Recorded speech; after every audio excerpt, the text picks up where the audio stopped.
Si Kuya Jens, ano yan, reactor natin yan.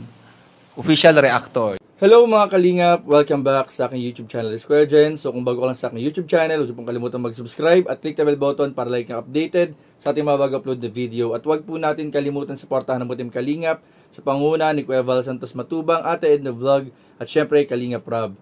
At pakisuportahan din pa ang mga kasamahan sa Butim Kalingap. Nandiyan po ang K-Boys, Kalingap Partner, Kalingap Reactor, at lahat po ng charity vloggers sa buong Pilipinas at tumutulong sa mga kabayan nating ng lahat may hirap. Suportahan po natin lahat, guys. So, mga kalingap, ito nga mga kalingap, isa na naman pong leading man ng Love Team ang napag-alaman po mga kalingap na di umano po, ay in a relationship na po mga kalingap. At dahil po dyan, ay isang Love Team na naman po mga kalingap ang nagtapos. So, ano nga ba ang nangyari mga kalingap dito sa closure na kanilang pag-uusap? Yan po ang ating panonoodin mga kalingap dahil marami pong nagulat. Isa na rin po si Kalingap Rob. Ako, nagulat po ako nung nalaman ko itong mga Kalingap. And mixed emotion po. Mixed emotion po inaramdaman ko nung nalaman ito. Na ating pag-uusapan po, maya-maya lang po mga Kalingap. So, mamaya po, panoorin po natin ang buong video na ito mga Kalingap. At mamaya pag-usapan po natin in 5, 4, 3, 2. Actually, Eden,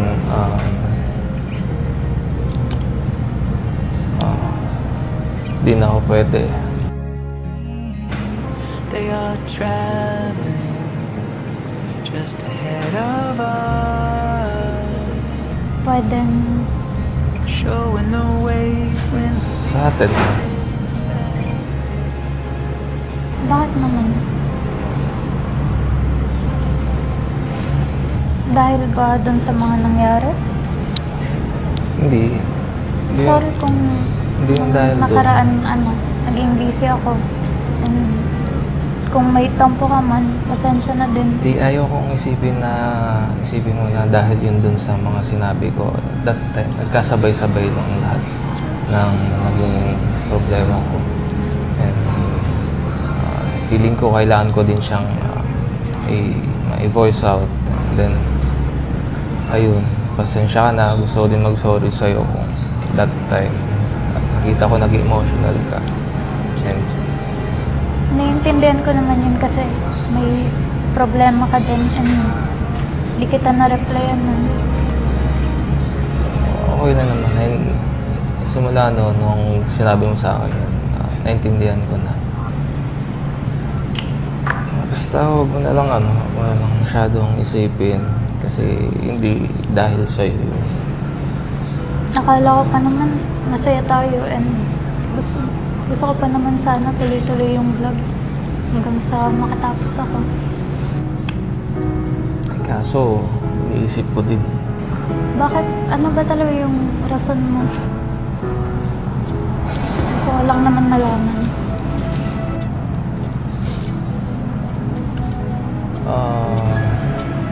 Ito kasi yun, Eden. Hindi ko kasi alam kung benefit pa to in the long run. And since sa personal life ko ay mayroon na akong makilala.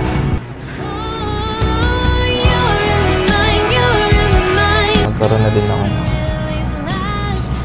girlfriend. Isa din sa mga mabigat na rason kung bakit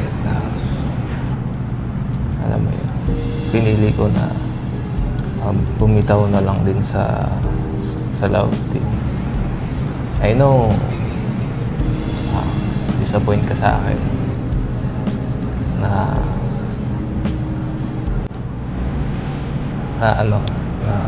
ayun nga, ngayon ko lang nalaman kasi pwede ko naman sabihin sa'yo diba? Dati pa lang. Pero ito lang din kasing nakaraan lang din ko. Ako nagkaroon ng sintahan.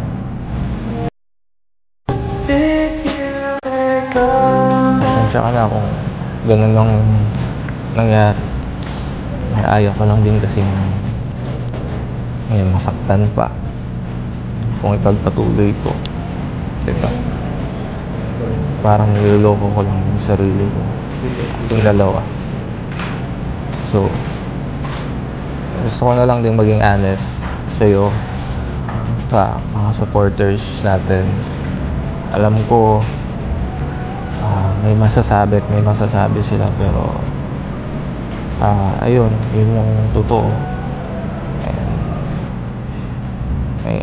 may mga naging problema lang din talaga, and sa ngayon baga kinakaharap ko siya. Kaya yun, nahiling ko na lang na sana maintindihan mo ako. Ano naman, naiintindihan naman kita. Wala na rin naman ako magagawa kasi nangyari na. Ano din, thank you din kasi sinabi mo agad sa akin. Naging honest ka. Bala ko din sanang bumawi sa'yo, pero at least okay na. And ngayon, alam ko na din. Mag-thank you na lang din tayo sa mga supporters ng Pongden. Kasi sinamahan nila tayo hanggang ngayon. Dahil nga, isa din sa makapag-iisip ko, sila din. Maliban sa'yo, kasi napamahal na din ako sa kanila. Diba?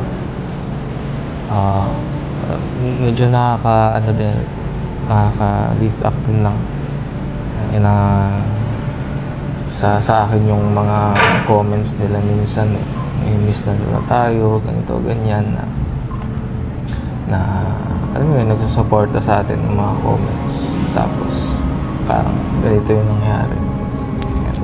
Alam kong isang malaking disappointments to sa kanila, pero ayun, ayun nga, gaya na sabi mo, kahit ako, pasalamat din ako sa kanila.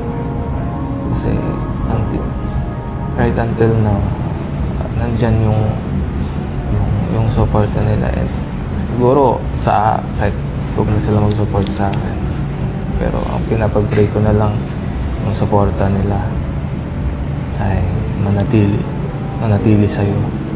So, ayun nga po mga Kalingap, at napanood nga po natin ang Pongden, si Kalingap Pong at si Eden, mga Kalingap, o mas kilala sa love team na Pongden po, mga Kalingap. At yun nga po ay ang kanilang closure, yung ating napanood, na grabe po yung emotion, mixed emotion talaga, mga Kalingap, yung naramdaman ko dito. And alam ko marami ding taga-suporta ng Pongden, mga taga-suporta ni Eden, ni Pong, at ng Kalingap ang nasaktan o nalungkot sa nangyari, mga Kalingap, na ito. Subalit, kung ating iisipin po, mga Kalingap, mabuti na rin po na nalaman natin ng maaga pa, para hindi na siya lumalim ng lumalim at mas lalong makasakit kung sakali mang mauwi sa ganitong sitwasyon, mga Kalingap. At kahit na ganito yung nangyari, ako sobrang bilib ako kay Pong dahil sa lakas ng loob niya ng pag-amin at yung pagiging honest niya kay Eden, mga Kalingap. Although nakita natin yung sakit, yung lungkot sa mukha ni Eden, talagang malungkot po, mga Kalingap, dahil sa tingin ko unti-unti na rin po, mga Kalingap, na-fall sa Eden kay Pong, or unti-unti na pong nagkakaroon ng foundation yung kanilang love team. Subalit, ayun nga po, sa hindi inaasahang pangyayari, sa kanilang mga private life ay meron pong mga, sabihin na natin, mga Kalingap, may mga personal po silang ginagawa or may mga personal na nangyayari sa kanilang buhay na hindi na po natin kontrolado, mga Kalingap. Yan po, mga Kalingap, ay inirerespeto naman po natin, mga Kalingap, sa side ni Pong at sa side ni Eden. Ang importante po dito ay nalaman ng mas maaga ni Eden, nalaman ng mga taga-suporta, at ayun nga, talagang nirespeto po ni Pong si Eden sa ginawa niyang pag-amin nito, mga Kalingap. At syempre, yung respeto rin niya sa Kalingap at yung respeto sa mga taga-suporta. At sabi nga niya kanina, sana ay patuloy pa rin po yung pagsuporta kay Eden po, mga Kalingap, dahil alam naman po natin, napakarami pa po, mga Kalingap, ng kailangan tulong din ni Eden. Hindi lang sa kanyang pag-aaral, kundi po pati na rin para sa kanyang pamilya. So, ito, mga Kalingap, sa nangyaring ito, mga Kalingap, sana ay hindi magtapos yung pagsuporta kay Eden, at kahit na rin kay Pong, mga Kalingap, pagsuportahan po natin yung kaibigan po natin na si Pong, at syempre po patuloy po nating abangan yung tamang lalaking darating para sa buhay ni Eden.